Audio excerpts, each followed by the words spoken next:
Okay, so on my last video, I spoke about feelings and emotions, right? We have to take our thoughts captive. This video, I want to talk about trauma. So, I'm a survivor of domestic violence and partying the streets and just a lot of things that that held me back, right?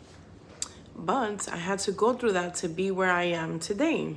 With that being said, I still deal with trauma.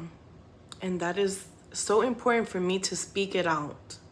I still deal with trauma. Why? I get thoughts, I get the dreams, and sometimes, like, how do you deal with trauma? Is something that you went through and it still bothers you and it still triggers you. Are you healed from trauma? I don't think I am. I say that because, I'm still single and I still feel like men are all the same and they still cheat and lie. So I choose to stay single because of that reason. I feel like I'm not healed from my past. And that's something that I'm working on. I pray, I'm like, God, just, heal me, but His time is perfect. Everything happens for a reason. Trauma also can be from unforgiveness. Someone hurt you in the past, did you forgive them? Because sometimes if you see them or like if it bothers you, their appearance bothers you, their name triggers you. So it's something that I have to work on.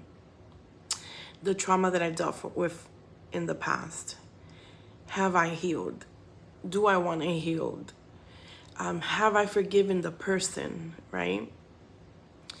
So that's something that we all probably have to work on. When you forgive the person for what they did to you, you do it for yourself, for you could be set free. So the blessings that God has for you, you can receive. So that's something that I still have to work on, forgiveness. Because if you forgive, do you really still deal with trauma? Or I don't know if I'm explaining it right. I just know that unforgiveness has something to do with that. You went through something. Did you forgive the person for putting you through that? And, that's something that I need to work on. Unforgiveness and trauma. I really want to be healed.